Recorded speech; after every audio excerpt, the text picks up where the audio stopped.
Hello! అందరూ నమస్కారం. Movie of 'రాజుగారి దొంగలు' ఈ రోజు నుంచి 'ఆహ్లా' స్ట్రీమింగ్ అవుతుంది. ఇదొక comedy drama movie. Comedy scenes అంతగా లేవు గానీ, డ్రామా సీన్సే కొంచెం ఎక్కువుంటాయి. అవి చూడడానికి కూడా పర్లేదు ఒక్కొక్కలాగా అనిపిస్తాయి. ఇంకా ఈ మూవీ స్టోరీలోకెళ్తే ఒక నలుగురు ఫ్రెండ్స్ ఉంటారు. వాళ్ళు ఒక సైట్ దగ్గర వర్క్ చేస్తూ ఉంటారు. ఇంకా ఆ సైట్ ఒక హవాలా చేస్తూ ఉంటాడు పోలీసులు తెలియకుండా. పోలీసులు తెలిసినా కూడా వాళ్ళకి మనీ ఇచ్చి మేనేజ్ చేస్తూ ఉంటాడు. అది తెలిసిన ఆ నలుగురు ఫ్రెండ్స్ ఆ హవాలా మనీ కొట్టేయాలని ప్లాన్ చేస్తారు. సో, ఆ సైట్ దగ్గర నుంచి ఆ మనీ ఎలా కొట్టేసారో, ఏం చేశారనేదే ఈ మూవీ స్టోరీ. ఆ పాయింట్ బేసుకొని ఈ మూవీ స్టోరీ కొంచెం ఇంట్రెస్ట్‌గా తీసుకెళ్ళాలని ఎక్స్‌పెక్ట్ చేశాను.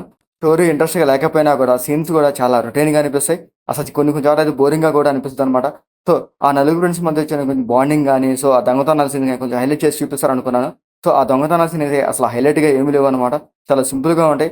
ఆ నలుగురు ఫ్రెండ్స్ దొంగతనం చేశాక, ఆ డబ్బులు చూసాక వాళ్ళ మైండ్ మారి ఏం చేశారనేది పాయింట్ కూడా ఈ మూవీలో చూపిస్తాడు. ఆ సీన్స్ కూడా కొంచెం హైలైట్ చేసి చూపిస్తారనుకున్నాను. సో, ఆ సీన్స్ చాలా సింపుల్‌గా ఉంటాయనమాట. ఇంకా ఈ మూవీ స్టోరీ అంతా ఆ నలుగురు ఫ్రెండ్స్ మధ్య తిరుగుతూ ఉంటది. సో, లవ్ స్టోరీ గాని, కామెడీ సీన్స్ గాని అలాంటివి ఏమి ఉండవు. చాలా సింపుల్‌గా తీసుకెళ్తుంటాడు. సో, ఆ సీన్స్ కూడా చాలా రొటీన్‌గా అనిపిస్తాయనమాట. వాళ్ళ మధ్య ఒక సాంగ్ కూడా పెడతారు. అది చూడడానికి ఒక్కొక్కలాగా అనిపిస్తది. సో, ఆ సాంగ్ వచ్చే టైంకి ఇంటర్వెల్ ఏస్తారనమాట. ఆ సాంగ్ ఎందుకేసాడో అయితే నాకైతే ఏం అర్థం కాలేదు. ఇంకా ఆ తర్వాత ఆ రాబరీ సీన్స్ కూడా అంత ఇంట్రెస్ట్‌గా ఏమి అనిపించవు. చాలా ఫన్నీగా అనిపిస్తాయి.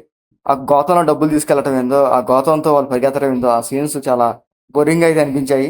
ఇంకా క్లైమాక్స్ కూడా అలాగే ఉంటది. ఒక సింపుల్ క్లైమాక్స్ పెట్టుకున్నారు. కానీ దాని క్లైమాక్స్‌లో ఒక మంచి ఎమోషనల్ పాయింట్ పెట్టుకున్నారు. ఫ్రెండ్స్ కూడా డబ్బులొచ్చాక ఎలా మారిపోతారు ఏంటనేది ఒక చిన్న సీన్ అయితే చూపించారు. అది చూడడానికైతే పర్లేదు ఒక్కొక్కలాగా అనిపిస్తాయి. ఇంకా ఈ మూవీలో నలుగురు ఫ్రెండ్స్ క్యారెక్టర్స్ బాగుండేది. వాళ్ళ క్యారెక్టర్స్ అయితే వాళ్ళ యాక్టింగ్ ఫన్స్ పర్లేదు ఒక్కొక్కలాగా అనిపించింది.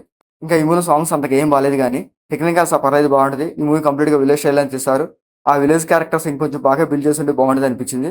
ఇంకా మూవీలో బ్లడ్ సీన్స్ కానీ, అడల్ట్ సీన్స్ కానీ అట్లాంటివి లేవు. మూవీ ఓవరాల్‌గా అయితే అంతగా ఏం బాలేదు. ఆ రాబరీ సీన్స్ ఇంకొంచెం హైలైట్ చేసి చూపించుంటే బాగుండేది అనిపించింది. సో, 'ఆహ్లా' స్ట్రీమింగ్ అవుతుంది.